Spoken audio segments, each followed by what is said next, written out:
जय जय नमो सिद्धाणं नमो आर्याणं नमो चारणं नमो सब सावणं मंगलम भगवान वीरो मंगलम गौतमो गणी मंगलम कुंद कुंदादि जय धर्मोस्तु मंगलम सर्वमंगल मांगल्यम सर्व कल्याणकारकं दानं सर्वधर्माणां जयनं जयतु शासनम् नत्वा जिनेन्द्रं गतसर्वदोषं सर्वज्ञदेवं हितदर्शि श्रीजैन सिद्धांत प्रवेशिकेयं विरच्यते स्वल्पधिहानिता मार्गिणा जीव की जो खोजे निज जीव तत्र त्रय काल सदी अनुभव करो सदीर। हम्म। जैन सिद्धांत प्रवेशिका ग्रंथ स्वाध्याय में चल रहा है अपना। और इसके अंदर अपना चल रहा है मागणाओं का स्वरूप। एक सामने चार्ट खुला हुआ है आपके। इसके अंदर ये अपना जो गोमक सार ग्रंथ है, गोमट सार ग्रंथ आचार्य नेमिचंद्र सिद्धांत चक्रवर्ती का लिखा हुआ ग्रंथ है, जो उन्होंने 1000 साल पहले लिखा था। ये उसकी गाथाओं के रेफरेंस हैं कि कौन सी मागणा का रेफरेंस कहाँ पर आया है, क्योंकि उसमें से 20 प्ररूपणाओं के अंदर लिखा हुआ अधिकार है षटखंडागम। उसमें 14 प्ररूपणाएं जो हैं वे मागणा ही हैं। 14 मागणाओं के अंदर 14 प्ररूपणाओं का भेद लिखा।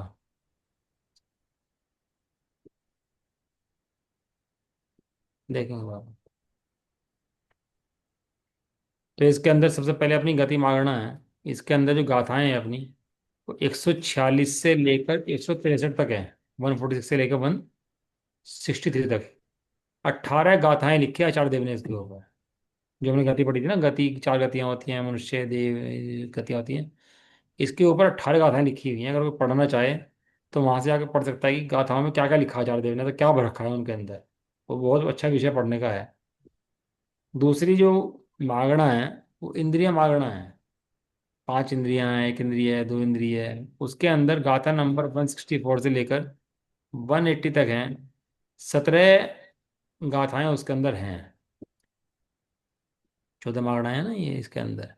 ये जो छठखंडा, ये चैप्टर ये है गोमट सार, ये 2 भाग में है। एक जीवकांड, एक कर्मकांड। सुना नहीं सुना आप लोगों ने कभी? एक भाग का नाम जीवकांड है, दूसरे भाग का नाम। हाँ, बहुत फेमस ग्रंथ है, अपने सब लोगों के मान्य हैं। जितने भी अपने श्वेतांबर भाई भी हैं, स्थानक वाले हैं, दिगंबरी हैं, सब इन ग्रंथों को मानते हैं, इनकी पूजा करते हैं। ऐसा कोई भी नहीं जो इन ग्रंथों को ना मानता। और नमोकार मंत्र है, तत्वार सूत्र है, भक्तांबर स्तोत्र है, ये हैं, वो सब मानते हैं। कोई ऐसा नहीं है जिनको ना मानता हो। ये बड़े होटल।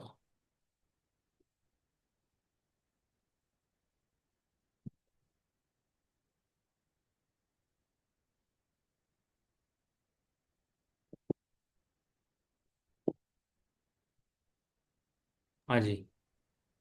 इंद्रिय मागना के अंदर 17 आता है, 2 भागों में बटा हुआ है ये। एक तो है जीवकांड और एक है कर्मकांड, है ना। कर्म कांड के अंदर सारा कर्मों का ही कांड है।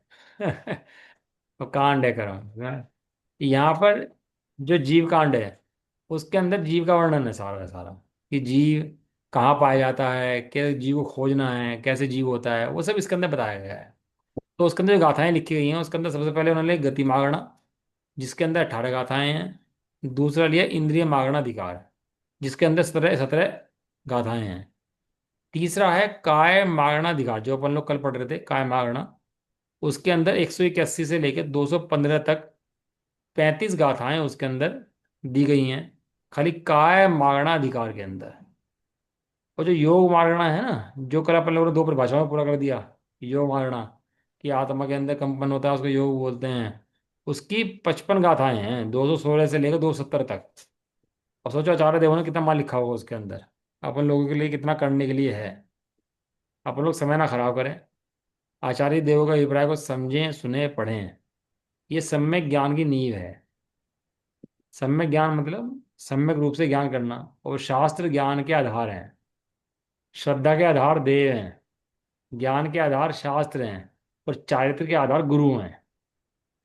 दर्शन दाता देव है, आगम सम्य ज्ञान, गुरु चारित्र की खान है, मैं बंदोदरी ध्यान। ऐसा। तो शास्त्रों को पढ़ने से ज्ञान प्राप्त होता ही है, शास्त्रों के बिना ज्ञान नहीं होता। तो योग मागना जो है उसके अंदर 55 गाथाएं हैं, 216 से लेकर 270 तक। आज अपन लोग जो पढ़ेंगे वो पढ़ेंगे वेद मागना। वेद मागना के अंदर 271 से लेकर 281 यानी 11 गाथाएं वेद मागना के अंदर आचार्य देव ने लिखी हैं। कषाय मागना के अंदर 282 से 298 17 गाथाएं हैं।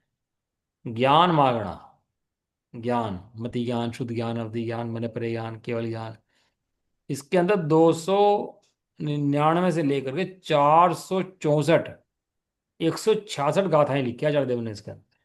ज्ञान मागना के अंदर पढ़ेंगे ना अपन लोग भी, ज्ञान मागना का चैप्टर जब आएगा हमारा। तो यहाँ तो इतनी ज़्यादा परिभाषाएं नहीं है। यहाँ तो 10 परिभाषाएं हैं, 5 परिभाषाएं हैं, 8 परिभाषाएं हैं, शॉर्ट में लिखा हुआ है।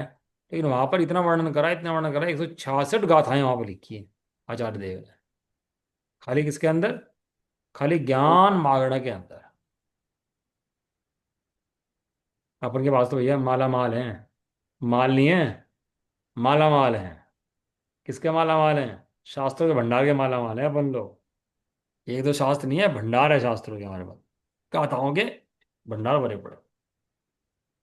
तो यहाँ पे जैसे ज्ञान मार्गना है और ज्ञान उपयोग भी हमने पढ़ा था, दोनों सेम ही चीजें आती हैं उसमें। हाँ, ज्ञान उपयोग थोड़ा सा परिभाषाओं में अंतर है। ज्ञान उपयोग, ज्ञान मांगना। ज्ञान मांगना माने मति ज्ञान के द्वारा जीव को खोजना, शुद्ध ज्ञान के द्वारा जीव को खोजना, ये मांगना कहलाती है। और ज्ञान उपयोग जीव का कहलाता है। थोड़ा डिफरेंस इनमें होता है, क्योंकि शब्द में फर्क है ना, तो अर्थ में कहीं फर्क होता है, एक चीज नहीं होती। तो ये हुई ज्ञान मांगना। अगली है संयम मांगना। संयम मांगना के अंदर 465 से लेकर 481 तक 17 गाथाएं लिखी हुई हैं संयम मांगना की। अगली है दर्शन मांगना। 482 से 488 तक 7 गाथाएं दर्शन मागना की हैं। लेश्या मागना, 6 लेश्याएं होती हैं। 421 489 से 556 तक 68 गाथाएं लिखी हुई हैं इसकी। लेश्या, लेश्या के ऊपर खाली आचार्य देव ने। अपन लोग तो पढ़ लेते हैं ना, पीर पदम शुक्ल अन्य है 3, कृष्णनील काबोध, 6 लेश्याएं पढ़ लेते हैं। तो आचार्य ने 68 गाथाएं लिखी हैं उन लेश्याओं के ऊपर। किस गुण स्थान में पाई जाती हैं, कब तक पाई जाती हैं, कौन से जीवों में पाई जाती हैं, कौन सी गतियों में पाई जाती हैं, सारा वर्णन करा उसका। अगला है भव्यत्व मागना। 447 से ले 557 से लेकर के 560 तक 4 गाथाएं हैं। सम्यक्त मागना 561 से और 659 तक 99 गाथाएं हैं सम्यक्त गाथा मागना के ऊपर, एकम 100 गाथाएं लिखी। संगी मागना के ऊपर 660 से लेकर 663 4 गाथाएं हैं। और आहारक मागना जो लास्ट वाली है, 664 से लेकर 671 8 गाथाएं हैं। इस प्रकार इस मागना की चैप्टर के अंदर गाथा नंबर 146 से शुरू हुई थी और 671 पर जाकर गाथाएं खत्म हुई। और सबसे बड़ा प्रकरण जो आचार्य देव ने लिखा है इसके अंदर, वो ज्ञान मागना का प्रकरण इसके अंदर लिखा है। समझ में आया आप लोगों को? कितना कितना भड़का है उन्होंने सार लिख करके शास्त्र को। और हमें ज्ञान भी नहीं है और ज्ञान को करना चाहते भी नहीं है, दोनों ही बातें हैं। रुचि भी नहीं है और रुचि का भी अभाव है, और पढ़ने का तो हम चाहते ही नहीं है ना, हम ज्ञान ज्ञान करते हैं। इस समय प्रकार से उसको समझें तो बहुत ज्ञान की वृद्धि होती है। ये सब समय ज्ञान के आधार हैं। हम्म। अपन लोग कल पढ़ रहे थे योग के भेद 15 हैं, तो मैंने चार्ट भेज दिया उसका, कि योग के 3 भेद हैं मुख्य रूप से। मन योग, वचन योग और काय योग। मन योग के अंदर सत्य मन, असत्य मन, उभय मन, अनुभय मन। वचन योग के अंदर सत्य वचन, असत्य वचन, उभय वचन, अनुभय वचन। और काय योग के अंदर उदारिक, उदारिक मिश्र, वैकरिक, वैकरिक मिश्र, आहारक, आहारक मिश्र और कार्मण। जब कोई जीव शरीर बनता है, उदारिक बने, वैकरिक बने या आहारक बने, उससे पहले जो उसका निर्माण होना होता है उसको मिश्र बोलते हैं। बनने से पहले जो उसकी अधकचरी अवस्था होती है उसको मिश्र बोलते हैं। तो कार्मण काय योग में ऐसा नहीं होता, कार्मण तो बना हुआ ही होता है। सत्य मन मने समीचीन पदार्थों को विषय करना, सत्य बातों को विचार करना। असत्य मन मने मिथ्या बातों को विचार करना। उभय मन मने कुछ सत्य को कुछ असत्य को विचार करना। अनुभव मने ना सत्य हो ना असत्य हो। ऐसे वचन, सत्य वचन 10 प्रकार का सत्य वचन है, और असत्य वचन, सत्य से विपरीत वचन, वो असत्य वचन है।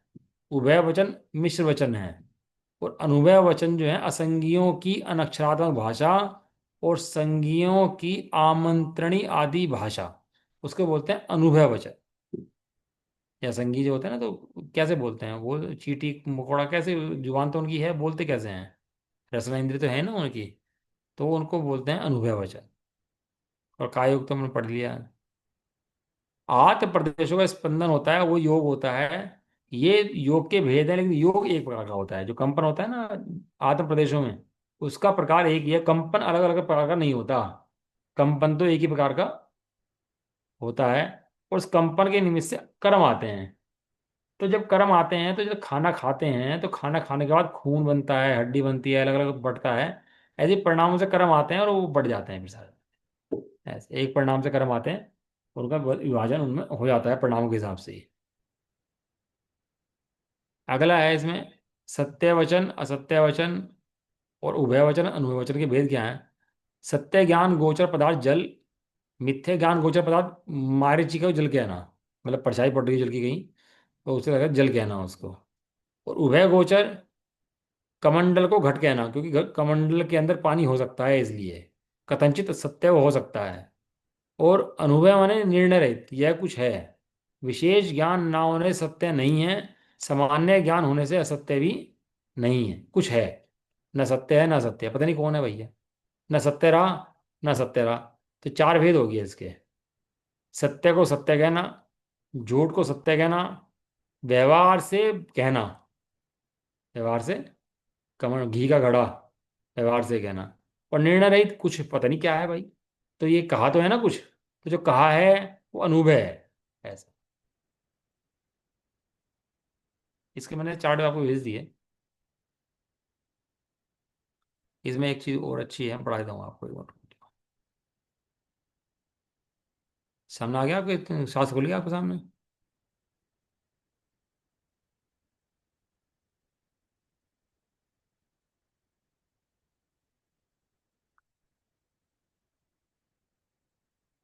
वेद मांगना, और ये योग मांगना चल रही थी ना अपनी। बहुत पढ़ना भैया, पढ़ना चाहोगे इसके अंदर तो बहुत, मतलब ये वर्णन किए हुए हैं।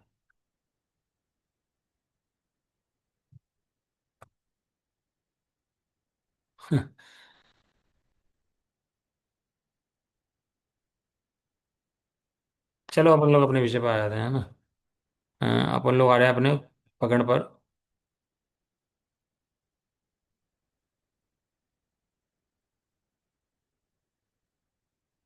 अगला विषय है वेद मागना। परिभाषा पढ़ लेते हैं, फिर अब घुम्मट सार पे चलेंगे अपन लोग, थोड़ा वेद मागना वहां से पढ़ लेंगे, है ना।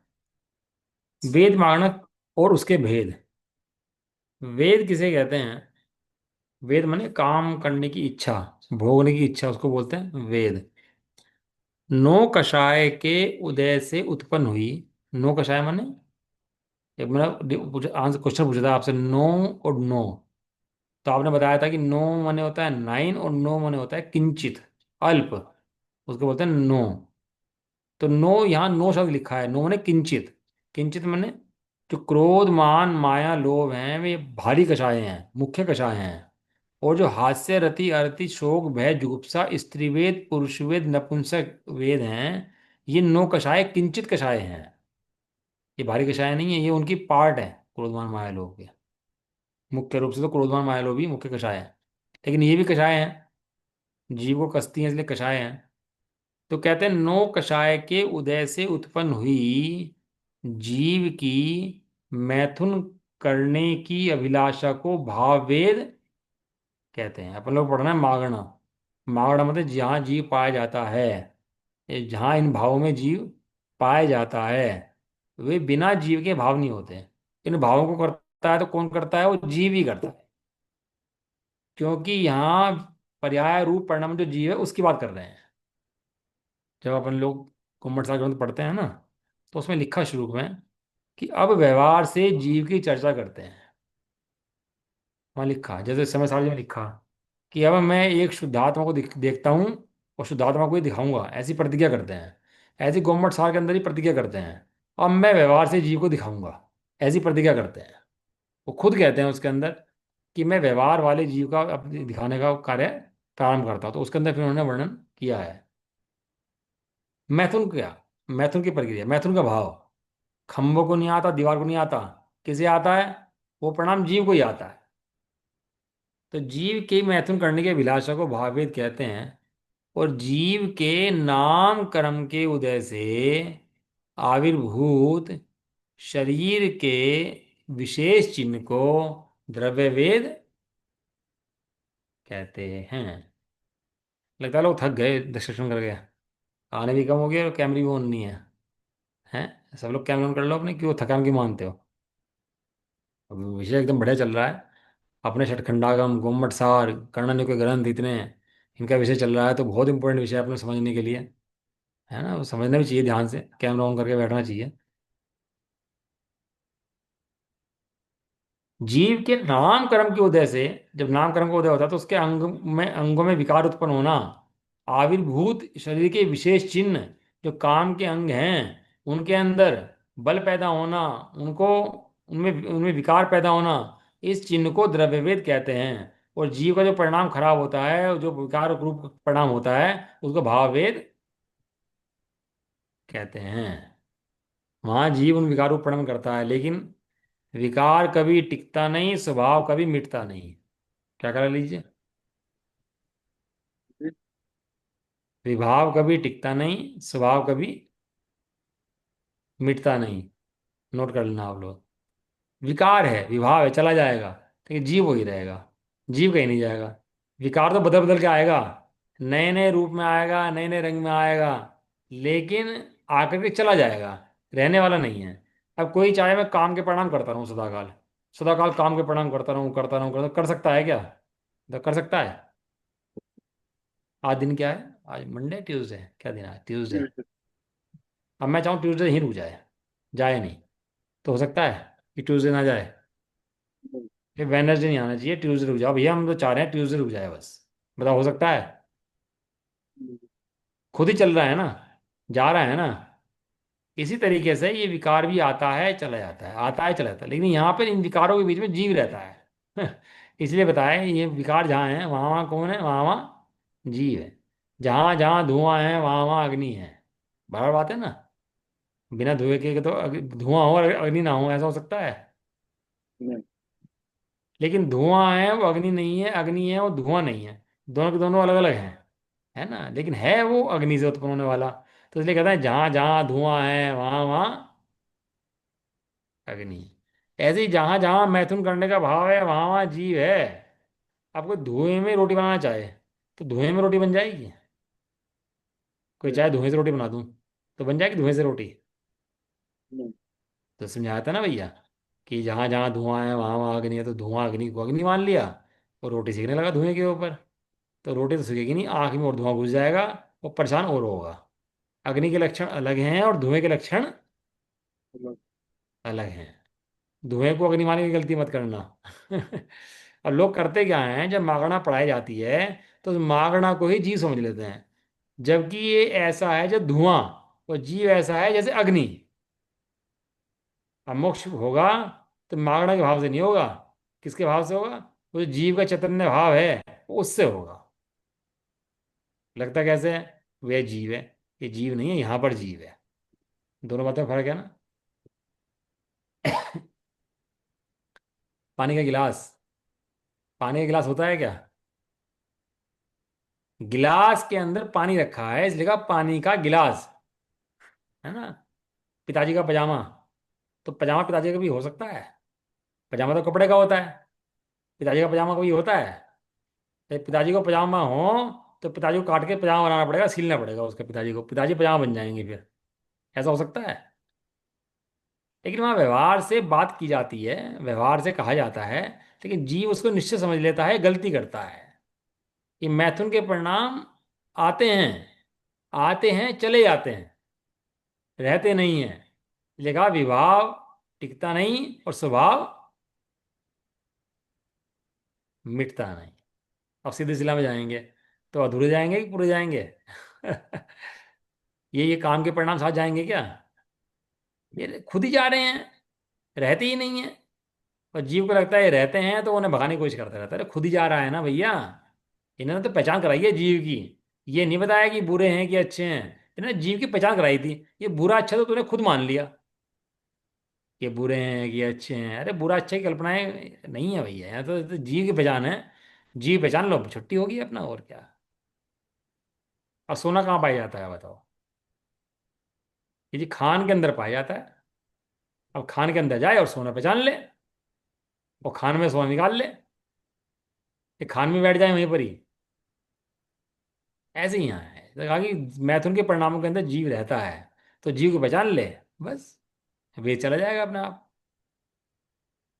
तो इसलिए शरीर के विशेष चिन्ह को द्रव्य वेद क्या? कहते हैं। वेद के कितने भेद हैं? वेद के 3 भेद हैं, स्त्री वेद, पुरुष वेद और नपुंसक वेद। 3 वेद के परिणाम हैं। अपन लोग आ जाते हैं वापस अपने उस पर ही, चार्ट पर एक अच्छी गाथा पढ़ाऊंगा आपको, अच्छी अच्छी। 1 मिनट रुको आप। हम्म।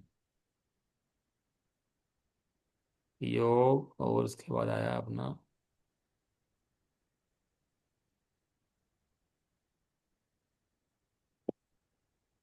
मैंने फोटो भेज दिए, वेद मागाना है ना, इसके अंदर अपनी 11 गाथाएं हैं टोटल, वेद मागाना के अंदर।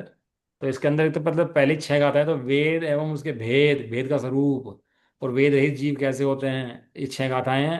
उसके बाद उसकी संख्या बताने के लिए 5 गाथाएं और हैं इसके अंदर, है ना। इसकी पहली गाथा है कि पुरुष स्त्री और नपुंसक वेद कर्म के उदय से भाव पुरुष, भाव स्त्री और भाव नपुंसक, 3 तरह के वेद होते हैं। भाव पुरुष, भाव स्त्री और भाव नपुंसक। और नाम कर्म को उदय से भाव में शरीर की संरचना होती है। पुरुष की पुरुषाकार, स्त्री की स्त्राकार, और नपुंसक की नपुंसकार। जो शरीर की रचना है उसका नाम है द्रव्य वेद। समझ में आ गया। अपन को हमेशा मैथुन के परिणाम ऐसे नहीं, शरीर की रचना होती है उसको वेद का वेद बोलते हैं। शरीर मनुष्य शरीर है, पुरुष शरीर है, तो पुरुष वेद का उदय है, इसलिए पुरुष शरीर है वहां पर। सो यह भाववेद और द्रव्यवेद प्राय सबके समान होता है, परंतु कहीं कहीं विषम भी होता है। वेद कषाय के तीव्र उदय और उदीर्णा होने से जीव के परिणामों में बड़ा भारी मोह उत्पन्न होता है, और इस सम्मोह के होने से यह जीव गुण और दोष को नहीं जानता। गाथा नंबर 272। जिस समय इस कषाय का उदय होता है तो जीव गुण दोष को पहचानना बंद कर देता है। गाथा देखो। वेदुस्य दृढ़ाए परिणामस्य ये हवेज सम्मोह सम्मोहेण न जान दी। सम्मोहेण न अजान। जान दी। जीवो ही गुणम व दोषम वा। जब इस सम्मोहन के परिणाम में आता है जीव, तो गुण दोष को पहचानना बंद कर देता है, और गलत गंदे पदार्थों के अंदर भी मोह करता है, तीव्र आसक्ति से रमण करने लग जाता है। ऐसा वेद, भाव वेद, द्रव्य वेद, चार्ट बना देना उसका। कौन सा है भाव वेद के अंदर? वेद कषाय का उदय या उदीर्णा। द्रव्य वेद के अंदर शरीर का निर्माण, अंगों का निर्माण। भाव वेद क्या होता है? वेद कषाय की उदीर्णा से या उदय से। तो द्रव्य वेद किससे होता है? शरीर के अंगों के निर्माण से। स्वरूप क्या होता है भाव वेद का? जीव के तीव्र मोह से उत्पन्न स्त्री के, पुरुष के, नपुंसक के भाव रूप परिणाम, जिसमें गुण दोष का विचार नहीं रहता है, वो उसका स्वरूप है भाव वेद का। और द्रव्य वेद का स्वरूप क्या है? पुरुष स्त्री नपुंसक के शरीर का आकार भार में होना, मूछ होना, दाढ़ी होना, स्तन होना, योनि होना आदि चिन्ह सहित और रहित शरीर का होना, ये भार में द्रव्य वेद का उदय है उसका। समझ में आ रहा है आप लोगों को, नहीं आ रहा? गाथा समझ में आ रहा है ना। पर्याय किसकी है? भाव्य जीव की पर्याय है, और द्रव्य वेद पुद्गल शरीर की पर्याय है। ये शरीर के अंगों के नाम है ना उसके, ऐसे ऐसे। गुण स्थान, तीनों वेद 9वें गुण स्थान तक रहते हैं, और द्रव्य वेद पुरुष वेद 14 गुण स्थान तक रहता है, और स्त्री और नपुंसक वेद 5वें गुण स्थान तक पाए जाते हैं। यदि स्त्री पुरुष जाएंगे मैक्सिमम, स्त्री और नपुंसक, तो कौन से गुण स्थान तक जा सकते हैं? 5वें गुण स्थान तक जा सकते हैं। यानी ये कह रहे हैं, नपुंसक भी श्रावक हो सकता है। नपुंसक चाहे तो श्रावक व्रत ग्रहण करने के लिए, तो नपुंसक भी श्रावक व्रत ग्रहण कर सकता है, तीन गति का जीव कर सकता है। और जो द्रव्य वेद है, जो पुरुष वेद है, वो अयोगी गुण स्थान तक चला जाता है। और भाव वेद जो है, स्त्री का वेद, पुरुष का वेद, नपुंसक का वेद, वो तीनों कहाँ तक चले जाते हैं? वो 9वें गुण स्थान तक चले जाते हैं। ये गोमट सार की मुख्य गाथाएं हैं जिनकी अपन लोग बात कर रहे हैं। यहां से कंफ्यूजन हुआ श्वेतांबरी मतियों को। श्वेतांबर मतियों को कंफ्यूजन क्या हुआ? अब मुनि कौन बन सकता है? पुरुष बन सकता है ना, स्त्री नहीं बन सकती ना। मुनि कौन बनेगा, पुरुष या स्त्री? पुरुष। पुरुष बनेगा। और मुनि बन सकता है, छठे गुणस्थान है मुनिराज। और छठा सातवां आठवां नौवां गुणस्थान गुणस्थान किसके हैं? मुनिराज हो गए। और ये कह रहे स्त्री वेद का उदय हो सकता है वहां पर। तो स्त्री वेद का उदय होने से वहां पर उन्हें लगा कि यहाँ पर स्त्री भी जा सकती है नौवें गुणस्थान पे। थोड़ा कंफ्यूजन हो, टेक्निकल भाषा है। और उनका संदेह हुआ उनको, उन्होंने बहुत पुष्ट कर लिया उसको। और ये माना कि स्त्रियों को भी मोक्ष हो सकता है, जो कि सिद्धांतों के विपरीत बात है बिल्कुल। वो जो वेद का उदय बताया वहां पर, वो बहुत अल्प कर्मों का वहां पर उदय आ सकता है किसी किसी जीव को। लेकिन ऐसा उदय नहीं आ सकता कि वो स्त्री के परिणाम बन जाए या वो स्त्री रूप हो जाए, ऐसा नहीं हो सकता। वो हल्का फुल्का कोई उदय कर्म में आ सकता है। वो इस अपेक्षा से तत्वार सूत्र में लिखा गया था, जो गो छठखंडागम में भी आया, गोमट सारे में भी आया, धवला आदि ग्रंथों में भी इसका बहुत रेफरेंस है, इसलिए। ये एक बार जो दोबारा था, 9वें गुणस्थान तक मतलब कैसे जा सकते हैं तीनों वेद? देखो ये तीन तीन है, स्त्री वेद, पुरुष वेद और नपुंसक वेद। बराबर है। पहले गुण स्थान में तीन हो सकते हैं, दूसरे में तीसरे में तीन हो सकते हैं, चौथे गुण स्थान में भी तीन हो सकते हैं। और पांचवें गुण स्थान में तीन हो सकते हैं। पांचवें गुण स्थान में कपड़े पहन सकती हैं स्त्रियां। और नपुंसक भी हो सकता है। वे संयम ले सकते हैं, श्रावक व्रत ले सकते हैं। और ये पांच गुण स्थान तक हो सकते हैं, बराबर है। आगे गुण स्थानों के अंदर जाएगा कोई, तो पुरुष ही जाएगा। ना तो स्त्री जा सकती ना नपुंसक जा सकता। बराबर बात है ना। तो मेरी ठीक है। भाव वेद क्या होता है? जो छठे में भी चला जाता है, सातवें में चला जाता है, आठवें में चला जाता है, नौवें में चला जाता है। तो ये भाव वेद में वो भी तीनों वेद, खाली पुरुष वेद नहीं, स्त्री वेद भी है, नपुंसक वेद भी। तो उसके अंदर ऐसा है, मुख्य रूप से तो उनको पुरुष वेद ही होता है। एक कदाचित कोई कोई छोटी सी प्रकृति, हल्की फुल्की प्रकृति उसकी बुद्धि में आ सकती है, इस अपेक्षा से कहा है उसको। बहुत हल्की सी, जैसे सोना तोलते हैं ना, तो सोना तोलते तो शीशे में बंद करते हैं उसको, हवा न लग जाए। तो हवा तो नहीं लगती होगी ना फिर वहां पे अंदर। वहां तो हवा बंद हो जाती है, बिल्कुल नहीं होती बिल्कुल बंद, या थोड़ी बहुत हवा रहती है? बताओ। थोड़ी बहुत हवा रहती है कि नहीं रहती वहां पर, शीशे में पैक करने के बाद भी? थोड़ी बहुत तो रहती होगी। हाँ, वो थोड़ी बहुत जो हवा रहती है, ये उसका कारण नहीं है। आप एक घर काम करो, कमरा बंद कर दो बिल्कुल, और एक साल के लिए छोड़ दो, ना धूल मिट्टी जाए ना हवा जाए, कुछ नहीं, आपने कमरा बिल्कुल बंद कर दिया। एक साल के बाद आओ, उस कमरे में थोड़ी बहुत धूल मिट्टी मिलेगी नहीं मिलेगी आपको? मिलेगी। कहाँ से आई? तो वो कदाचित कहीं से हल्की फुल्की आ सकती है। ऐसे ही यहाँ पर कदाचित किसी को स्त्री वेद और नपुंसक वेद के उदय भी अंदर में आ सकता है। लेकिन पूर्ण उदय आकर वो स्त्री बन जाएगा, वो नपुंसक बन जाएगा। तो स्त्रियों को ऊपर गुणस्थान हो सकता है, या नपुंसक का गुणस्थान हो सकता है, ये बात वहां पर नहीं है। खुलासा करा था आचार्य देवों ने इसका, लेकिन उन लोगों ने मानी नहीं। और नया मत खड़ा कर दिया फिर उन्होंने। वो कहने लगे मल्ली कुमारी जो है, मल्लीनाथ भगवान मल्ली कुमारी हैं, ये स्त्री हैं। झाड़ू लगाते लगाते समय दर्शन हो गए, मोक्ष हो गया उनको। घर में झाड़ू निकाल रही थी मल्ली कुमारी, उनको मोक्ष हो गया वहीं से ही। ऐसे ऐसी कल्पनाएं कर रखी है हम लोगों ने। चलो, उनकी अपनी सोच है। द्रव्य भाव में विषमता, समता क्या है द्रव्य भाव में? कि नियम से जो द्रव्य भेद होगा वही भाव भेद होगा।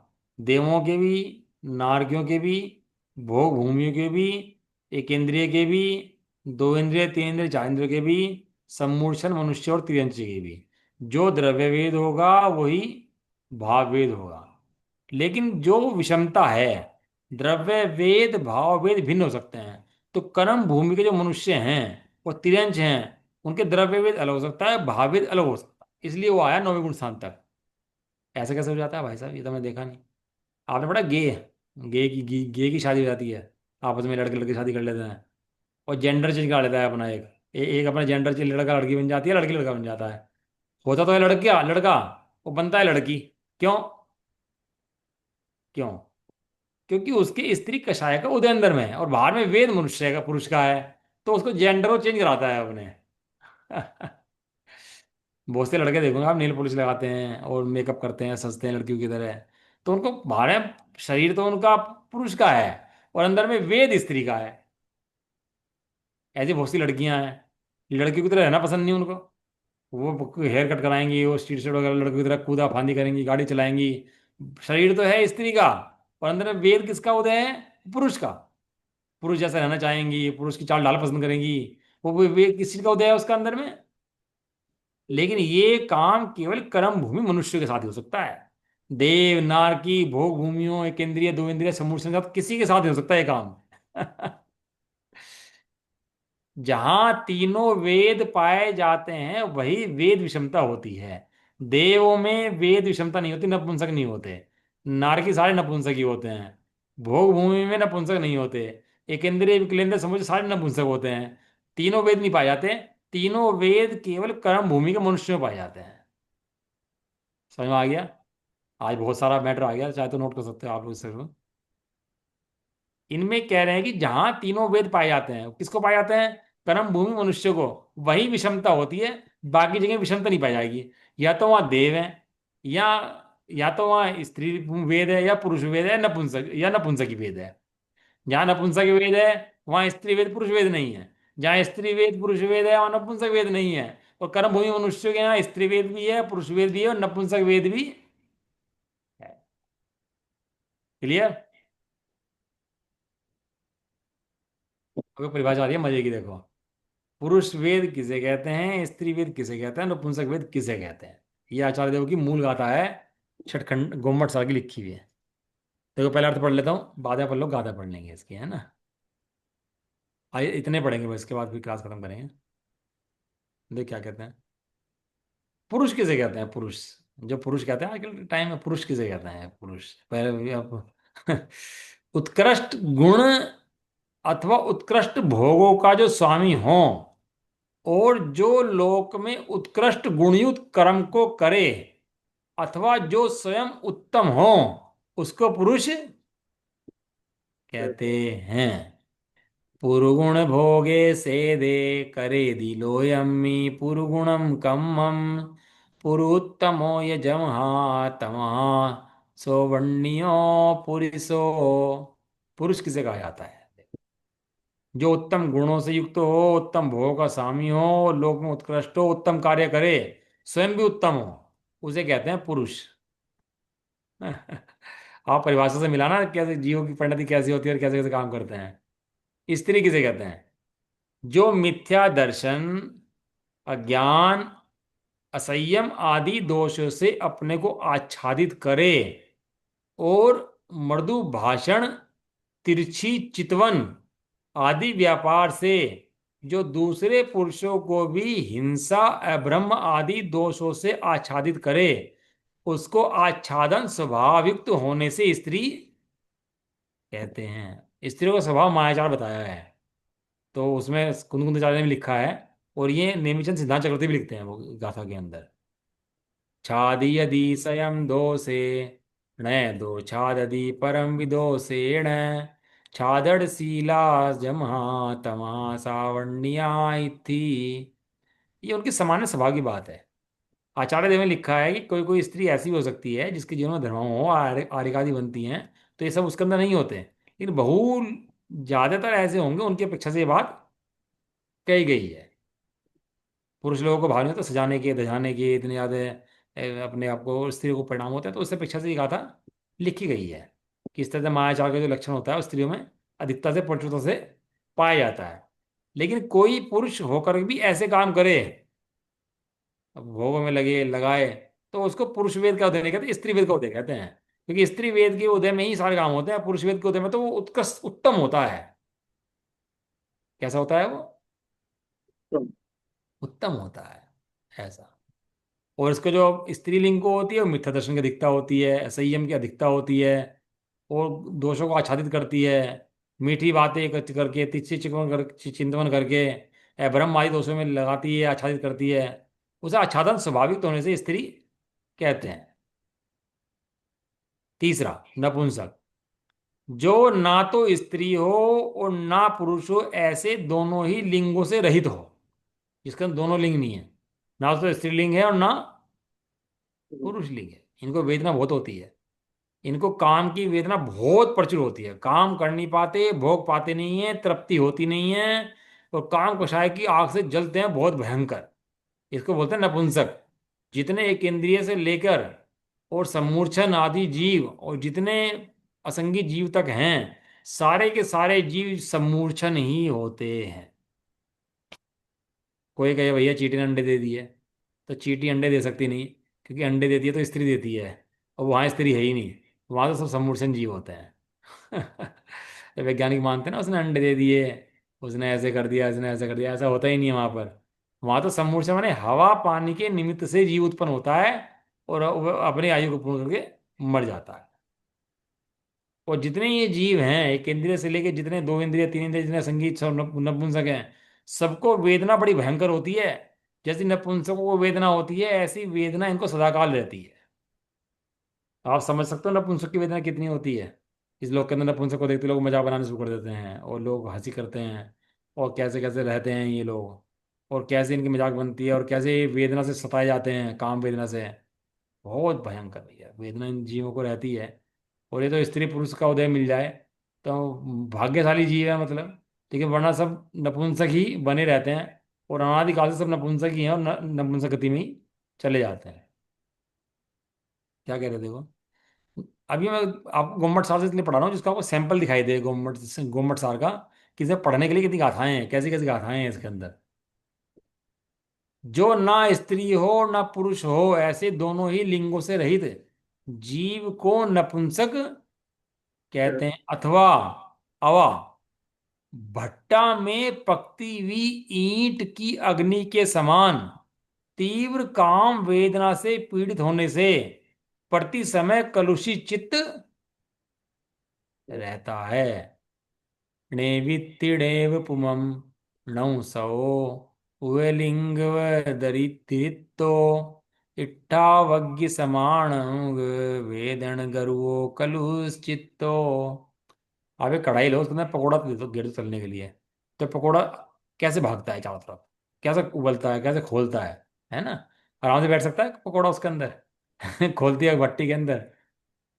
ऐसे ही ये चित्त जो इसका है नपुंसक का, इस काम कषाय की अग्नि में चैन से बैठ नहीं सकता। ये तो 24 घंटे की आग लगी रहती है। अपन लोग तो पुरुष स्त्री के वेद का उदय आया और शांत हो जाता है, तो अपन लोग और काम कर लेते हैं, अपना चित्त शांत हो जाता है। लेकिन इनका चित्त शांत नहीं होता, इनकी भट्टी वो भड़कती रहती है उसकी कषाय। इस तरह से तीन गाथाएं चारदेव ने दी हैं वेद के बारे में, है ना? और बाकी तो हाँ, एक ही आ गया थोड़ा सा वेद। पुरुष वेद, स्त्री वेद, नपुंसक वेद। सामान्य स्वरूप, पुरुष की स्त्री के साथ रमण करने की इच्छा, स्त्री की पुरुष के साथ रमण करने की इच्छा, और नपुंसक में दोनों के साथ रमण करने की इच्छा। निरुक्ति अर्थ माने पुरुष माने उत्कृष्ट सम्यक्तादि गुणों का धारी, उत्कृष्ट इंद्रादि भोगों का भोक्ता, धर्म अर्थ काम मोक्ष रूप पुरुषार्थ करे, उत्तम परमेष्टि के पद में स्थित वे पुरुष। और स्त्रीवेद मिथ्या दर्शन अज्ञान असंयम से स्वयं को, मृदु भाषण तिरछी चिंतन से दूसरों को वश कर हिंसादि पाप रूप दोषों से आच्छादित करे ढके। और नपुंसक में स्त्री पुरुष दोनों के चिन्हों से रहित, तीव्र काम पीड़ा से भरा हुआ। कषाय की तीव्रता के दृष्टांत, पुरुष की कषाय ऐसी तिनके जैसी, और स्त्री कषाय ऐसी कंडे की अग्नि की जैसी, कड़ा होता है ना अग्नि में सेकते हैं उसकी जैसी। और नपुंसक की भट्टी में पकती हुई अग्नि के समान। इन तीनों की वेद का दृष्टांत दिया कि पुरुष की तो ऐसी होती है तिनके के समान, और स्त्री की जैसे लोहार की भट्टी में कड़ा पकता है ऐसे, और नपुंसक की भट्टे में पकती हुई ईंट के समान। तीनों की ऐसे ऐसे उन्होंने उदाहरण दे दिए इसके, है ना? हम्म। अब ये सारा देव देवी में कितने कितने होते हैं, पुरुष वेद कितने, वो सब उसका पकड़ उन्होंने लिखा है। बहुत पकड़ा भैया है, बस यही हो गया। अब कषाय मारना अपन लोग कल पढ़ेंगे। अपन लोगों ने आज पढ़ लिए वेद मारना। समझ आ गया वेद मारना के अंदर? क्योंकि क्वेश्चन हो तो पूछ सकता है, बाद में पूछ सकता है, लिख सकता है, इसको नोट कर सकता है। गाथाएं बता दी कहाँ पर मिलेंगी आपको। शास्त्र का रेफरेंस भी मैं लिंक भेज दूंगा इसका, वहाँ से आपको शास्त्र भी है, मिल जाएगा। ठीक है। चल। निज निधि निज में बताई। अनंत पुकार के लिए जिनवाने मात वंदना सतबार। नोण होगा।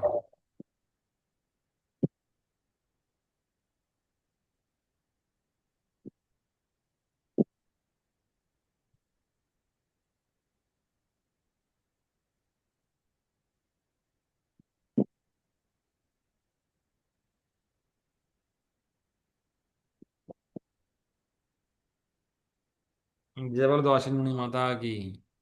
जय हो। महान जैन धर्म की। जय जय हो। हो। एक साथ बोलिए। जय सभी को जय। जय जिनेन्द्र, सभी को जय।